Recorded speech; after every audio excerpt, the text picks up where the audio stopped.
Hello, everyone, and thank you for joining us for today's webinar on work-related COPD and protecting your lungs while on the job. My name is Nicole Goldsborough, and I will serve as your moderator for today. We have a full agenda, and I'm looking forward to hearing from our expert speakers, share more information and details about this topic. But before we get started, I wanted to share some housekeeping items. Today's presentation is in a listen-only mode. If you would like to ask questions, we will have time for questions and answers at the end of today's presentation. To submit your questions, you can ask them in the chat box. This webinar will be recorded, and you can play back the webinar at any time using the same link you used to access today's presentation. During the webinar, if you have any difficulty accessing the presentation, here are a few things you can try. First, if you have difficulty hearing the presentation, first check the volume setting on your computer or your device. If you still have trouble or cannot see the slides, you can try to refresh the web page or log out and log back in using the same link you received to access the presentation. With the housekeeping items out of the way, I will introduce our speakers. Deb Brown is the Chief Mission Officer of the American Lung Association and will provide today's welcome. Dr. Tony Puntareri serves as the Program Officer in the Division of Lung Diseases, National Heart, Lung, and Blood Institute, or NHLBI, at the National Institutes of Health, or NIH. In this role, he manages grants and contracts related to COPD and lung damage related to environmental exposures.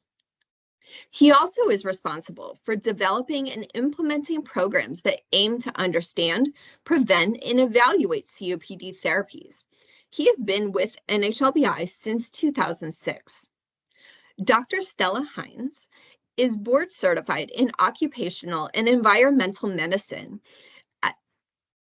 and a pulmonary physician. She joined the National Institute for Occupational Safety and Health, or NIOSH, in June 2003 as the branch chief of the Respiratory Health Division's Field Studies branch.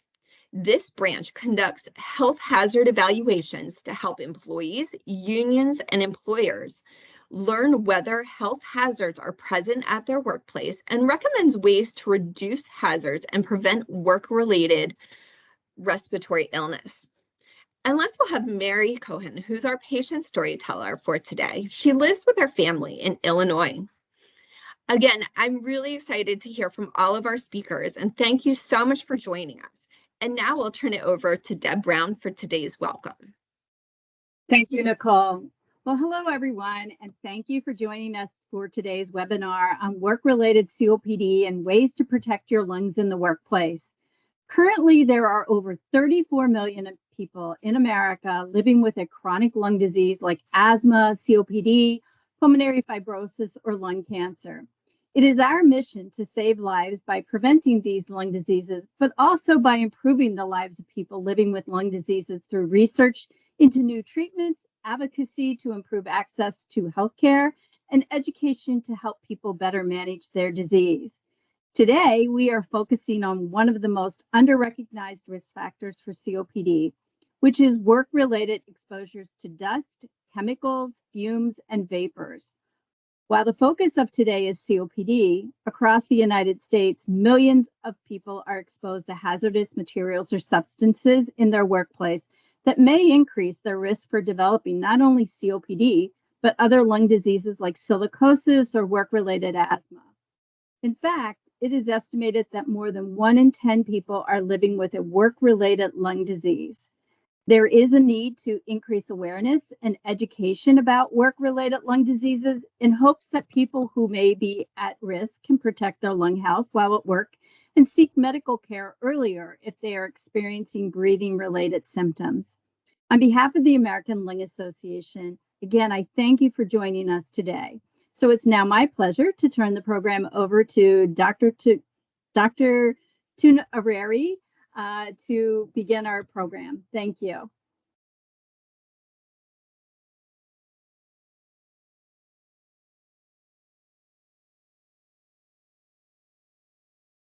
Thank you, Deb. So I'm going to talk about COPD and occupational risk. And I'm going to cover classical COPD, if you want to call it, the one due to cigarette smoking, but also, as Deb just mentioned, the COPD, the lung disease that comes from exposure to environmental toxic.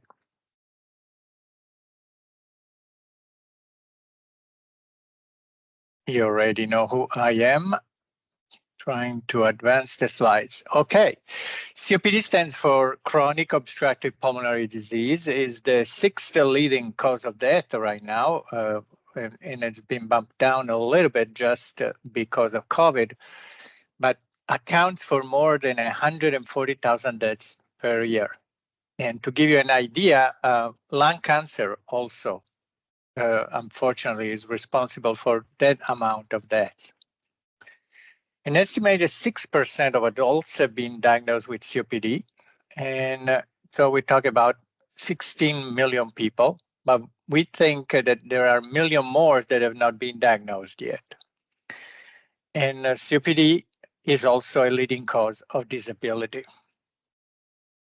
So what is COPD? COPD is a serious and lifelong disease that causes airflow limitation and breathing related symptoms. The air flows in and out of the airways, as you know, because one or more of the following, makes it harder for the air to go in and out. So we can have the airways and the sacs that lose their elastic quality. They don't go back to their normal after you expand them. The walls between many of the air sacs are destroyed by inflammation, for example. The airways walls become even thick, and the airways are narrowed again by the same inflammatory processes. And at the same time, because of the irritation, the airway makes more mucus than usual, and the mucus can create a clog. And so, again, all these four factors contribute to a difficult airflow in and out of the lungs. So left untreated, people with COPD gradually lose their stamina and the ability to perform their daily activities. And this cartoon basically summarizes what is COPD patient experience. I want to remind that not all COPDs are created equal. And so chronic bronchitis, which is the most prevalent inflammatory process, versus the distraction process, emphysema, coexist most of the time in the same patient in various amounts. And of course, the clinical picture, the symptoms experience vary depending on how much of one versus the other is in the patient. This slide is here because it wants to dispel some myth or some beliefs. The one in the blue in the middle, if you can see my cursor, shows you that COPD these days is prevalently a women's disease. That COPD on the green here increases in prevalence the older you get for many reasons. One of them is it takes time for the lungs to get damaged. And so the exposure may start in your 20s, in your 30s, but then it ends up affecting the function of the lungs, and you realize it symptomatically, in older age. And here you see the racial ethnic distribution. COPD affects everybody: white people, African Americans, Hispanic people. Next slide. The other thing here is that I want to stress that this is obviously a map of the United States, and the darker the blue, the more the presence in percent of COPD. So you see that the darkest blue is in the Ohio-Mississippi Valley. And this is related, of course, to cigarette smoking habit and other exposures like the one we are talking about today. But I also want to remind everybody that this is a percent. So a percent of the population in different states, it means a lot of people, if you live in California, even if it is a 3-4%, and so on. Causes and risk factor, we started to mention. So current and past smoking history, occupational exposures, and that's what we are discussing today. There is a genetic condition that is called alpha-1 antitrypsin deficiency.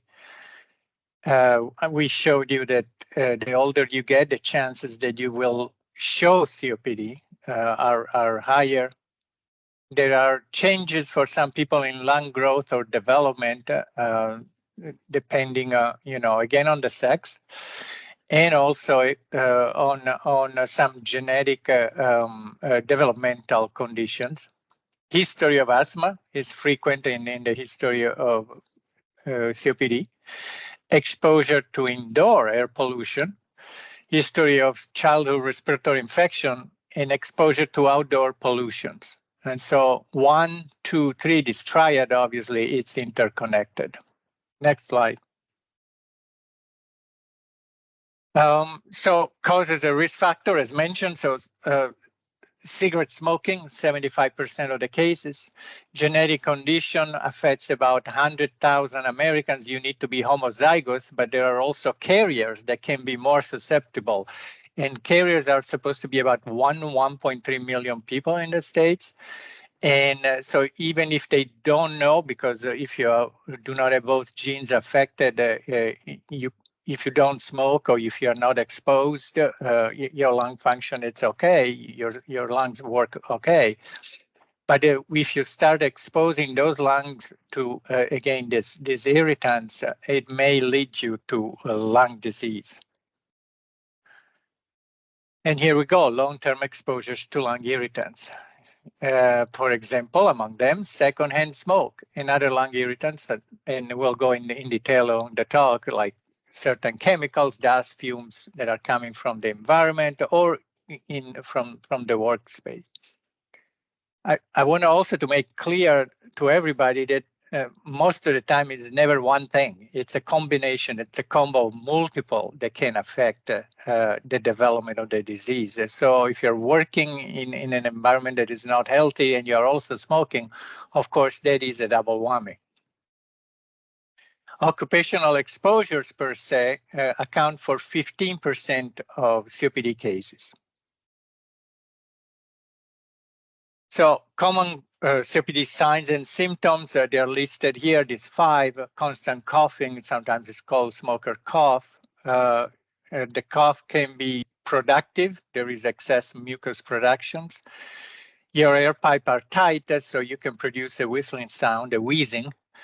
There is inability to take in air. We went through the cartoon that explained why, and for the same reason there is shortness of breath. So it's hard to do everyday activities that go from the most menial to going to the grocery stores, all the way to some people are not even able to take a shower in the morning. Diagnosis of COPD. The most frequent used tool, at least for an initial assessment, is called spirometry. Well, the next slide was going to show you how that goes about. And then, of course, there are more endogenous assays like an X-ray of your chest. There is a CT scan of the chest for the same reason. And for some people, arterial blood gas test to see how well oxygenated or not is your blood. And of course, the oxygenation of the blood reflects how well your lungs are working.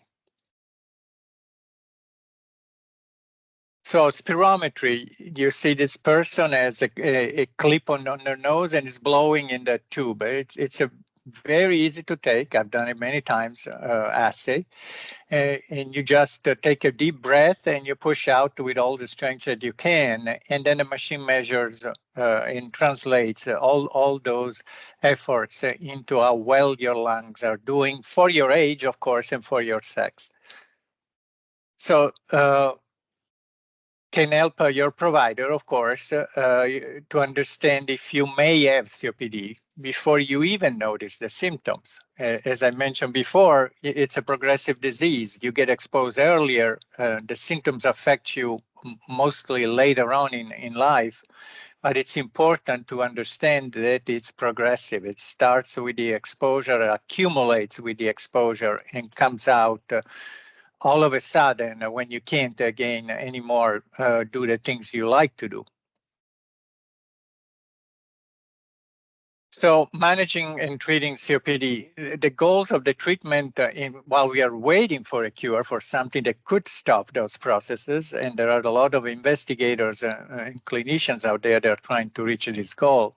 But for the moment is to reduce the symptoms, so increase the capability of the patient to breathe in and out, and to prevent exacerbation. Exacerbations are flares of the disease. Most of the time come because, again, finding a damaged lung, damaged airways, viruses or bacteria can thrive in there and create an accentuation of an increase of the symptoms, which means more inflammation, which is going to lead to a vicious circle that puts in more mucus, closes more the airways, and so on.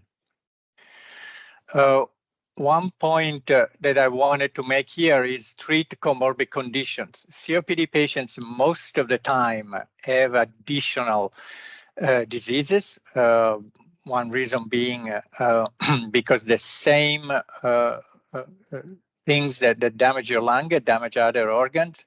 And the other one is, of course, because we are all getting old.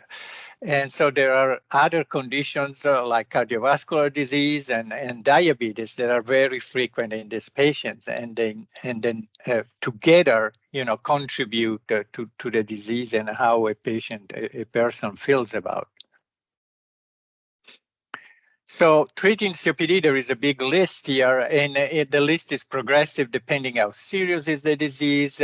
Some things are, at later stages of the disease, but others are important to maintain a good lifestyle and making the disease manageable. And so there are medications that can open the pipes, the airways, and can help to reduce inflammation. It's important to continue exercising all along. Exercise is fundamental at every level. Would that be the specialized pulmonary rehabilitation, but even everyday walks, for example, are good for people with COPD. Lifestyle changes, of course, I'm talking here about stopping smoking and stopping being exposed to smokes or irritants. For some people at later stages, oxygen therapy to help oxygenate your blood, some other surgical or non-surgical intervention like the placement of endobronchial valves that help redistribute the air into parts of your lungs that are better working. One important part here is vaccination, and it's important. I just mentioned about the flares. It's important that for the diseases for which we have vaccines available, vaccines that we know work, for example, flu, COVID, the respiratory syncytial virus that has had a rebound because of COVID, for example, because it wasn't circulating during those years. Are important vaccinations in addition to the pneumococcal vaccination. And you should talk with your provider about the availability, the suitability to you of being vaccinated with these 4 vaccines. So living better with COPD, again, quit smoking, avoid pollutants, visit your provider regularly and take your medications and stay current with the vaccination. And one very important thing is find support, family and friends. Patients with COPD tend to retract themselves from life because they're not able to perform as they were used to. And they need all the support they can get, which is physical, but of course also, they need to be loved and taken care of. So occupational lung disease is often caused by long-term and repeat exposure to an irritant or a substance. Certain jobs may put you at risk of developing different types of occupational lung disease. Among them, For example, we see histoplasmosis, hypersensitivity, pneumonitis that are related to agricultural occupation, interstitial lung disease that also is instead related to other occupations. We see these two workers here are in building, in constructions. And on the right, we have black lung disease, that is the coal workers' pneumoconiosis, of course, for extraction of coal. Types of occupational lung disease, all the parts of the lungs can be affected in various forms. And so there is bronchiolitis obliterans, so sometimes called popcorn lungs, which was discovered by a compound that developed when people at theaters actually were popping corn and they were breathing. Now, of course, it's all protected, taken care of, but they were breathing the compound, diacetyl, and that was damaging their lungs. There's mesothelioma. You have seen the commercial on TV, I'm sure, and the major risk factor is the asbestos exposure that could be tied, for example, to working at shipyards, but also other occupations. And then there is the work-related asthma or COPD, where the lungs again became inflamed, obstructed, and that can be caused or made worse by work exposure. Again, it's usually never one single thing, it's a combination of multiple exposure. So the diagnosis of occupational lung disease is through lung function test, blood test, diagnostic imaging, bronchoscopy, which is when they need to put a fiber optic instrument down the pipes and see in detail how the lung and the pipes are doing. So all these contribute, of course, to symptoms and risk factors. Lung irritants in the workplace. So exposure over time poses risk for COPD from dust. I gave you already some example: coal, silica, asbestos, cotton, wood, grains, fumes from metal welding, for example, cadmium, diesel engine, asphalt, second, and smoke, as mentioned, smoke from fire. So let's not forget about the amount of wildfires that the United States experienced directly or indirectly, for example, from Canada wildfires. Dust and fumes from photocopiers, certain inks, paints, glues, pesticides. Jobs with greater risk for COPD are mining, agriculture and farm work, manufacturing, but we can't disregard these others ones that are housekeeping, exposure to housekeeping products, vehicle repair, publishing or data processing, office work, construction or trade jobs, hairstylists and nail salon technicians. And our patients is going to talk about that. Example of exposure are dust, again, from organic sources like animal, plants, biological inorganic dust such as asbestos, minerals, cement, concrete, quartz. Gases or irritants may include epoxy resins, glues, organic solvents like paint thinners, and fumes, again, such diesel, asphalt, or metal. Examples of exposures from hairstylists and nail salon technicians. Chemical that may include formaldehyde that is found in hair straighteners and ammonia used to bleach or dye hair, nail polish and hair glue. Exposure and concentration of these products may build up through the day and through of course, repeatedly during the week and during the months. So to reduce the risk at work, talk to your employer about ways to limit your exposure, including getting the right protective equipment, participate in workplace health programs, quit smoking, stay up to date on vaccination, learn more about COPD, know about COPD risk factors, signs, symptoms, and always talk about your healthcare provider about your lung health. NHLBI is a program that covers many lung diseases, including COPD. It's called Learn More, Breathe Better, and provides a free resource about symptoms, diagnosis, treatment, and management for patients and for caregivers. And there's full of downloadable resources or other place where to go and get more information. These are the websites where you can begin to find these informations. And I'm going to leave it to Stella. Thank you, everyone.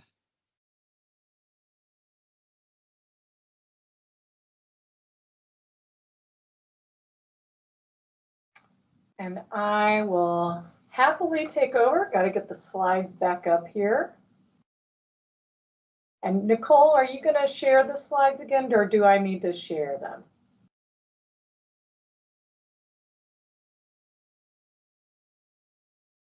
You should be able to take control.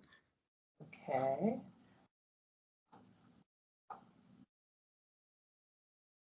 Okay, and then I just need to go ahead and advance it to where I start. There we go. Okay. And Nicole, is that the right slide? Can everybody see my title slide? Yeah, you're correct. All right, great. Thank you very much. Well, it's a pleasure to be here. I'm Stella Hines. I am a pulmonologist and occupational medicine physician at the National Institute for Occupational Safety and Health. We're based out of Morgantown in West Virginia in the Respiratory Health Division. And I came here about a year ago after working 13 years at an academic medical center prior to that. So happy to talk to you about kind of how NIOSH is involved in preventing occupational lung disease. And I want to thank my colleague Ann Foreman, who created some of the slides that are in this presentation today. So workplace exposures can cause or worsen lung disease. The National Institute for Occupational Safety and Health, NIOSH, works to prevent occupational lung disease by studying workplace risks, conducting health hazard evaluations, and applying the hierarchy of exposure controls. And you too can work to prevent occupational lung disease by using NIOSH resources, talking to your safety representative or your doctor, and maintaining your own respiratory health.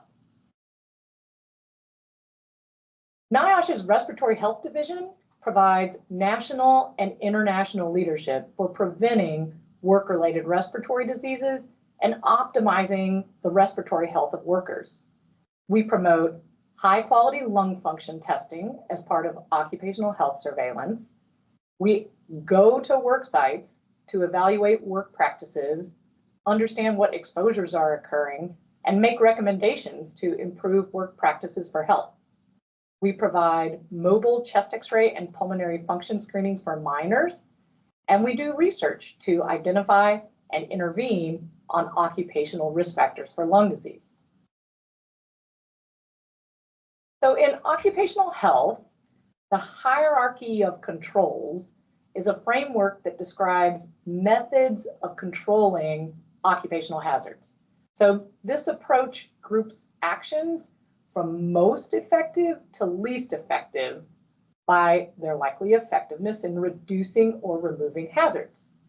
So NIOSH uses the hierarchy of controls to consider ways to prevent occupational lung disease. Elimination is physically removing the hazard. So an example of this would be getting rid of asbestos, which can cause asbestosis and cancer. So although this is the most effective approach to controlling hazards, it is often not possible. Substitution is replacing the hazard with something else less hazardous. An example of substitution could be using abrasive blasting with glass beads instead of with sand or silica, which can cause silicosis. Engineering controls are when we figure out a way to isolate people from the hazard. This is often accomplished by placing a barrier between the hazard and the employee. And some examples of engineering controls include putting a local exhaust vacuum right at the source of a cutting procedure to pull any dust, vapors, or gases into the vacuum and away from the worker. Administrative controls are when we change the way people work. An example of an administrative control is implementing job rotation schedules to limit the amount of time an individual might be exposed to a particular dust.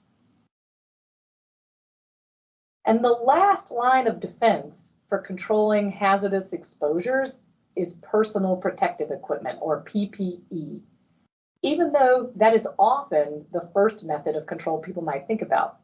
So an example of this would be a nurse wearing a respirator mask to prevent inhalation of the bacteria that causes tuberculosis.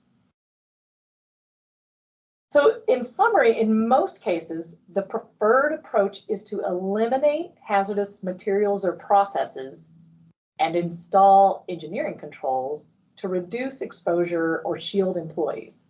And until such practices are in place, or if they are not effective or feasible, then administrative measures and personal protective equipment might be needed. One of the ways that NIOSH puts the hierarchy of controls into action is through the Health Hazard Evaluation Program. So this is a no-cost public service. Employees, employers, unions, or government agencies can contact NIOSH if they are concerned about potential hazards in the workplace. Requests can be submitted online, faxed, or mailed. Requests can be confidential. During an HHE, NIOSH provides guidance and recommendations to improve the exposure conditions in the workplace and reduce potential for occupational lung disease. So many types of hazards can be assessed during HHEs that impact the lungs, many of which are in the form of vapors, gases, dusts, or fumes. These investigations can be handled over the phone, or they can involve a site visit. So we usually do these phone, or what we call desktop investigations, for things that, at least in this day and age, are well-known problems, like poor indoor air quality, dampness and mold, or dust, or other well-known allergies. These are things where we have recognized solutions and where evidence-based recommendations already exist. We will go on-site to the workplace when there may be a new hazard, a new exposure, a new process or control. If we're seeing an illness coming up from an unknown cause, or if there is an exposure to an unregulated agent or hazard. So by analogy, a desktop investigation is like a telemedicine visit with your doctor, whereas an on-site investigation is like going to the clinic to see your doctor in person. So a great example of a disease outbreak where the NIOSH HHE program discovered an entirely new disease is the story of popcorn lung that you heard a little bit about earlier. So back in the early 2000s, NIOSH was contacted about a cluster of people in rural Missouri who were being diagnosed with this severe obstructive lung disease, and they had all worked at this microwave popcorn factory. So NIOSH did an investigation on site, and they found that there was more disease among people who worked in or were closer to the mixing room where the butter flavoring was prepared. So subsequent research showed that the chemicals in the butter flavoring were causing this problem, as they could actually replicate the same disease in animal studies. And it turns out that these same chemicals are in other sources, such as in coffee roasting, and especially in flavored coffees, and in e-cigarettes. So the HHE work has informed this entire new line of awareness about potential hazards for lung disease from sources that would seemingly be very unrelated. So here are 5 things that you can do to prevent or reduce the severity of occupational lung disease. So first, watch NIOSH's Faces of Work-Related COPD videos. These videos will help you understand what jobs other people worked in and how they figured out that their disease was linked to their work and what they did about it.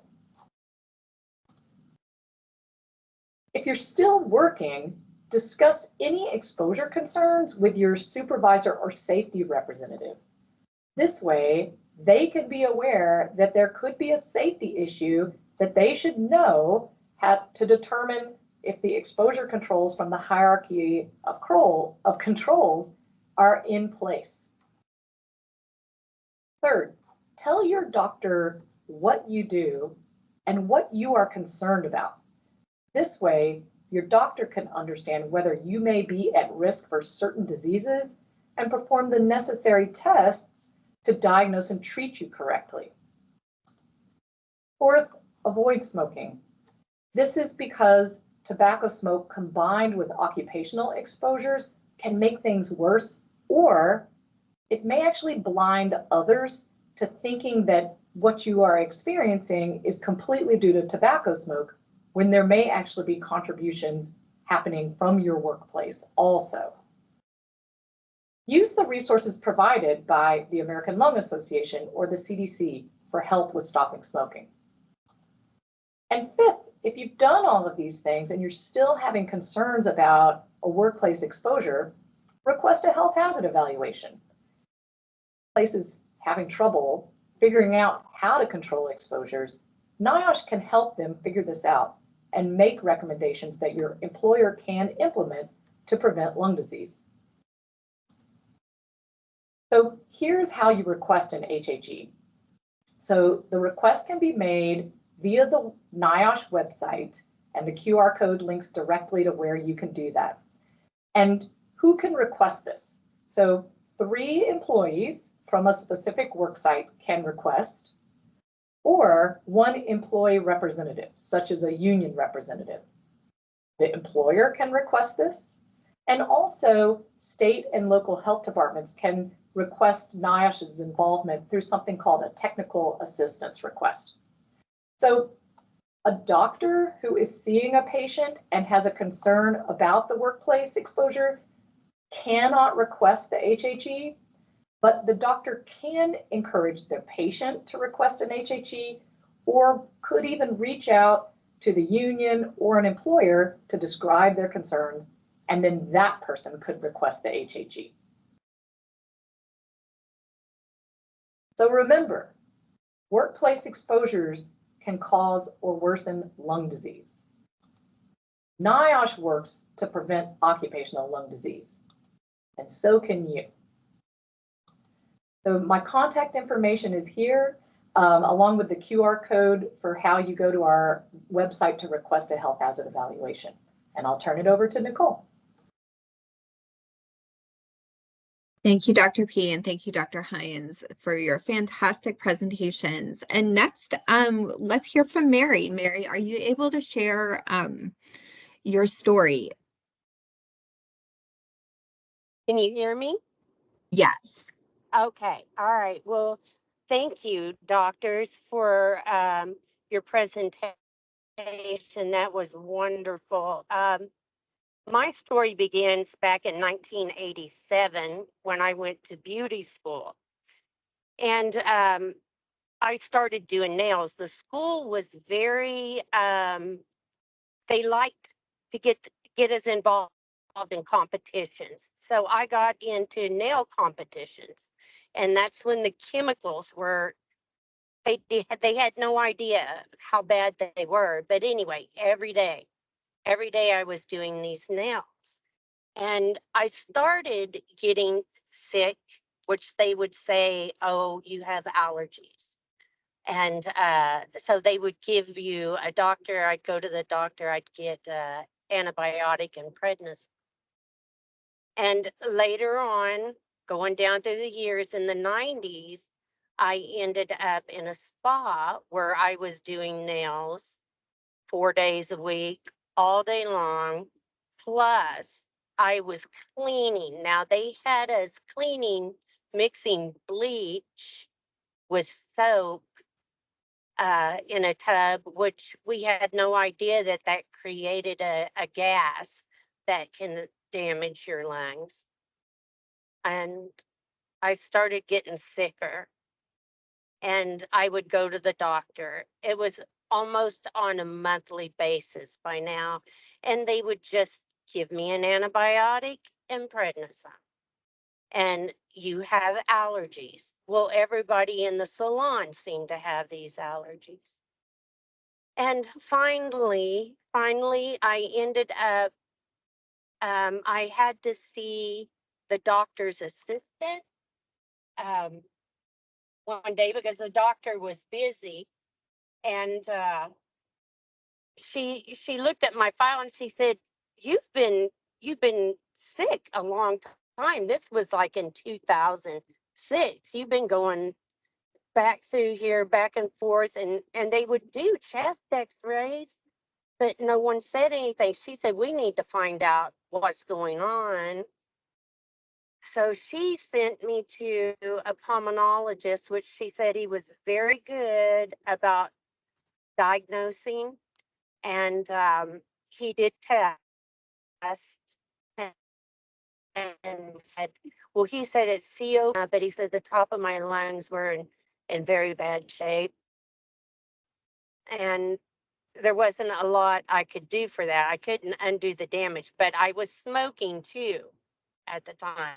I quit smoking in 2014, thinking that was what was causing my problems. But I believe it was a combination of both. So anyway, he said there was a program and I had to qualify for this program. He said, if you qualify, they will help you and they will do a surgery on you. And at that point, I couldn't climb a flight of stairs. I had to sit down at the top. I couldn't walk from my car into my home, and I had to sit down because I couldn't breathe. I could not breathe. And so anyway, he sends me to this doctor. It was through Memorial. They call it the lung volume reduction surgery. And I qualified for it. And what they did was took the top part of my lungs off. And they told me that it was going to get worse before it got better. But that was the worst damage right there is the top of my lungs. And the surgeon he said, uh, this wasn't all caused by smoking. This had to be caused by something else. And I knew what it was. It was the chemicals I was around, the nail chemicals. I had become down the line a nail teacher. I taught people how to do artificial nails. So it was 5 days a week, locked in a room with no ventilation. I had students leave the program because they would get sick on a daily basis. And I don't know. I guess I developed a tolerancy for the chemicals through the years, so it didn't bother me. But I was at the doctor's office all the time getting antibiotics and prednisone, antibiotics and prednisone. So anyway, they took the top of my lungs off, and I had a long road of recovery there. And they told me that it was up to me on how good of health I would have after this. I could either sit home and on oxygen, or I could get out and start exercising, and I would get better. I would get better, but it was all going to be up to me. And I don't know how many surgeries they had done this on, but I still go back and they still do the research on me. They take tests yearly, but I'm happy to tell you that I am exercising. I'm out and about and enjoying my grandkids. We're on the road right now because we went canoeing, me and my husband. And it's all because I was determined. I was so determined that I wasn't going to let this take me down. I hate it. I hate that nobody told me. There was nothing out there, nothing. When I started beauty school, there was nothing that said, oh, well, this is going to cause lung disease down the road. And as far as that goes, when I started smoking, there was nothing out there. I could go in at 13 years old and buy a pack of cigarettes. That's just how it was. And so it was a combination of smoking and chemicals being around that. But I am back now in the salon, and the salon I'm working in is very environmentally conscious of the chemicals being used. There's no chemicals. Even their products that we use in the salon. I am so, so proud of the younger people and the education that's out now about the chemicals in the products, what to watch for, and the occupational hazards going into this line of business. And I can say there was times in our salon, it was a yearly basis that our fire alarms would go off and the fire department would have to come and turn them off.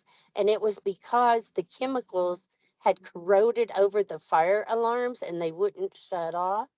That's how bad it was. We were all inhaling all of those fumes. It was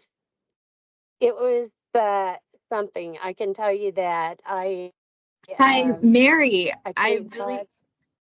Mary, I just wanted to Yes. say thank you. We have a couple more slides to go, Okay. but I really appreciate you sharing your story. Do you mind sticking on for just a couple more minutes and we'll No, see if there's no, any questions? Okay, no. thank you so much. Thank you, Nicole. Thank you to the doctors that were on there. I loved what they had to say.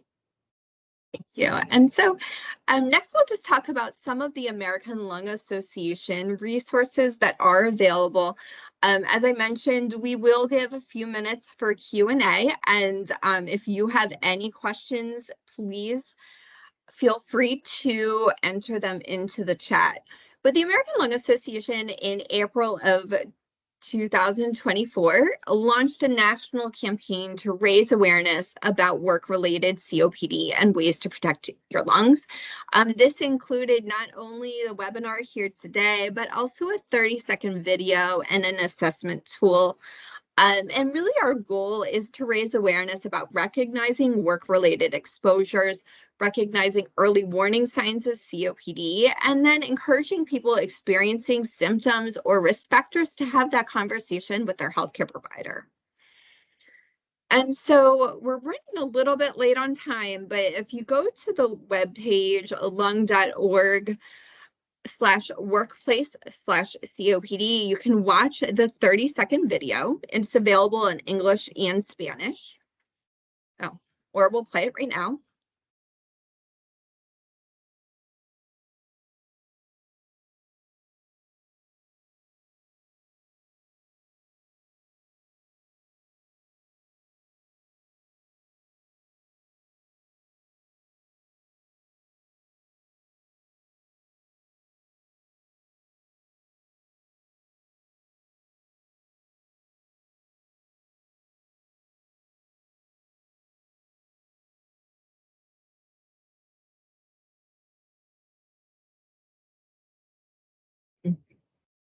Hopefully you could hear that.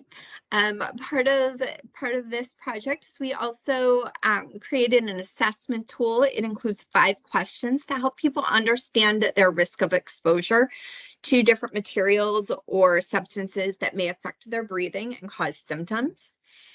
And then at the end, we always encourage people to have that conversation again with their healthcare provider. And then another way that we're encouraging people to start the conversation with their healthcare provider about work-related lung disease is by using a new worksheet that was created. So this worksheet also provides space for people to fill in about lung-related exposures and risk factors from the workplace. And then you can also use that to start the conversation with your healthcare provider. The American Lung Association has a lot of resources to support people living with lung diseases, including COPD. One of our latest resources or programs is the COPD for Life program. This is a free virtual or over-the-phone COPD education program offered through 3 to 5 sessions. As part of this program, you'll speak with a lung health expert who will provide that direct COPD self-help education. And this program is also available for people living with asthma.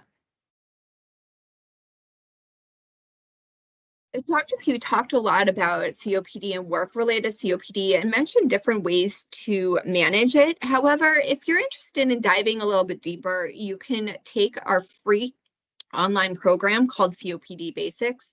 It's a really great online course, and it's just a perfect overview for people living with COPD and caregivers to just understand general COPD education and how to manage and treat the disease. And then if you've never been to our website, I encourage you to take a browse. The American Lung Association has wonderful resources to support people living with lung disease, including COPD. lung.org/COPD. You can find videos on how to use different medication delivery devices, as well as one-pagers, which all include step-by-step instructions to use your medications. And lastly, we really want to encourage people to find support. The Patient and Caregiver Network is an online nationwide support program. It provides you direct access to lung disease management tools, as well as different support communities. We also have Better Breathers Clubs, which are in-person or virtual support groups, and you can access all of these and more using any of the links, or just visit our website and look for more information. And so now I really wanted to make sure we have some time for Q&A. Again, if you do have any questions for any of our speakers, please enter them into the chat.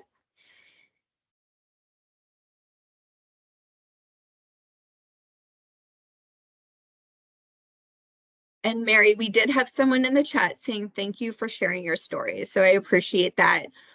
Dr. P did provide information in the chat about LVRS, which is lung volume reduction surgery, as well as some of the different links for where people can go to find more information.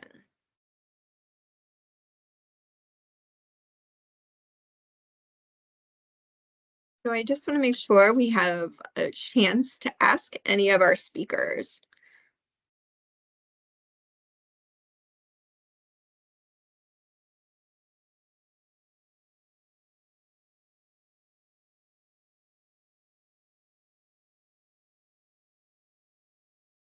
Dr. Hines, I do have a question. What would you say would be good advice for a worker who thinks their workplace may be causing breathing related symptoms, but they're uncertain? Well, that's probably the most common scenario that that occurs. And I think one of the first things that a worker can do, if they got a relationship with their supervisor or their safety officer, ask the question to the safety officer, to tell them first tell them, hey, I'm having symptoms that, I don't know if these are related to work or not. And that should trigger kind of the safety officer to think about this and consider if there's something that can be done. The other thing that can lead to is, as a worker, you can ask for what are called safety data sheets. So if there's a chemical that is being used in the workplace, by law, your employer has to give you, these safety data sheets under something called the Hazard Communication Standard. And so I often would ask my patients to ask for those from their employer and bring it to clinic, like bring it to go see your nurse practitioner, your physician, and say, hey, this is the line of work I'm in, and these are the kind of materials that I work with. Is this concerning at all? And and then, you can let the, kind of put the work on the doctor to help figure out if this is something you should be concerned about or not. But I think one of the most compelling things you can do as a patient is explain to your doctor what exactly it is you do, and just tell them what you're questioning, and if you've got concerns. I think a lot of times that part about the history of what you do and what you're around, that often gets missed in a clinical appointment. If you got 15 minutes, it's going to go fast. And so make sure that information is communicated to the clinician, and then just kind of stay on it. And if you're not getting the answers that you feel like you need, keep at it and keep asking those questions to your doctor. Okay, thank you so much. And it seems like there's not any other questions here. We did have one: when the recording will be available. It will be available within the next week on our YouTube channel at lung.org, and that was entered into the chat. So everyone, I really want to say thank you. Thank you so much to our speakers for joining us today. And thank you everyone for listening in. Before you log off, I would love to have you respond to a quick survey. It's less than 2 minutes. There's also a link in the chat box, but your participation is greatly appreciated. And if nothing else, again, thank you to our speakers today, and thank you everyone for joining, and take care. Thank you all. Have a great rest of the day now. Bye-bye.